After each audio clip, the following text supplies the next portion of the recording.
Back in the fall of 1982, a strange kind of panic started creeping through the city of Chicago. It wasn't a disease or anything like that. It was something much, much sneakier. It was a single crime that, believe it or not, was about to change our world in ways nobody could have ever seen coming. Okay, so think about this for a second. How many times have you opened a bottle of pills or juice or anything really and just ripped off that little plastic or foil seal without even thinking about it? Probably thousands, right? Well, that tiny, simple act, it's a direct result of a crime that completely poisoned America's trust. Yeah, this was so much bigger than just a murder case. This was an attack on something we all just assumed. The basic idea that the things we buy from a store shelf are safe. It just shattered that assumption. That feeling of safety we all took for granted, gone. Just like that.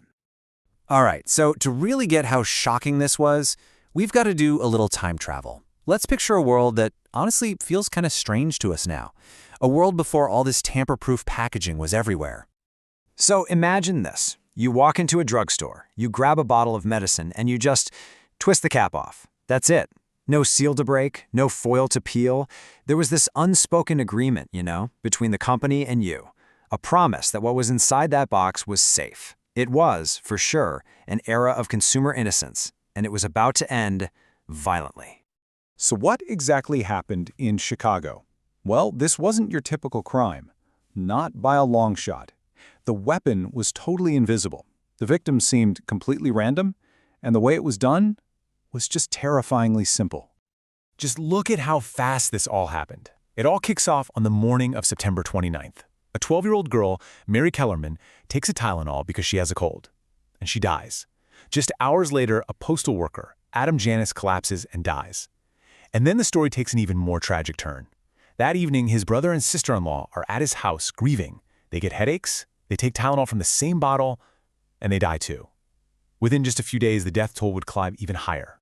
Seven people dead, all from taking a simple, trusted pain reliever. And the cause? Someone had taken Tylenol capsules, laced them with cyanide, and then put the bottles right back on the shelves for anyone to buy. And here's what's just staggering. The killer used less than 10 grams of potassium cyanide in total. That is a minuscule amount. We're talking about something that could fit on a spoon. And with that tiny amount, they killed 7 people and basically held the entire country hostage with fear. So as you can imagine, the fallout from this was huge. It went way beyond the victims and their families. This crime set off a wave of paranoia that completely changed the way America thought and felt about, well, everything.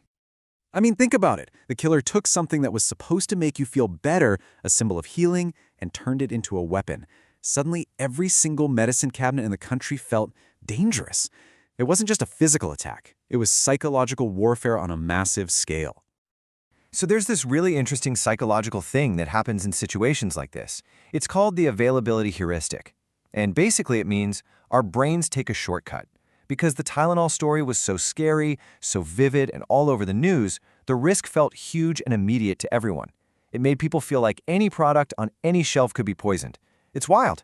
People were even reporting feeling sick after taking medicine that was perfectly fine. 31 million. That is a massive number. In the middle of all this panic, the company that makes Tylenol, Johnson & Johnson, knew they had to do something. And what they did was, honestly, unprecedented. They recalled 31 million bottles of Tylenol, pulled them all off the shelves, coast to coast. It cost them over $100 million. And that move? It literally became the textbook example of how to handle a crisis. Business schools still study it. As one ethicist said, it was the gold standard of corporate integrity. Why? Because when it came down to it, they made a choice. They put people's lives ahead of profits. And that was the first crucial step in trying to rebuild that shattered trust. Okay, so this whole thing, the panic, the recall, it wasn't just some crisis that came and went. It left a permanent mark. It actually remade our world in ways we still see literally every single day. I mean, the change was just night and day. Before 82, simple screw-off caps, boxes you could just open. After 82, suddenly we've got glued shut boxes and all this tamper-evident technology. That old unspoken faith in safety, it was replaced by a system that had to actively prove a product was safe. So Johnson & Johnson rolled out this new triple-sealed technology, and it pretty much immediately became the standard for everyone. First, you've got the glued flaps on the box. Then you've got that plastic seal wrapped around the bottle's neck. And finally, that foil seal you have to puncture. Every single one of those layers is a direct echo of what happened back in 1982. And this wasn't just companies deciding to be safer. The government stepped in too. The very next year, in 1983, Congress passed a new law, the Federal Anti-Tampering Act, which made it a federal crime to mess with products. The rules of the game had completely and officially changed. But here's the thing that's so unsettling about this entire story. For all the changes that came out of it, for all the new laws and safety seals, the case itself was never actually solved.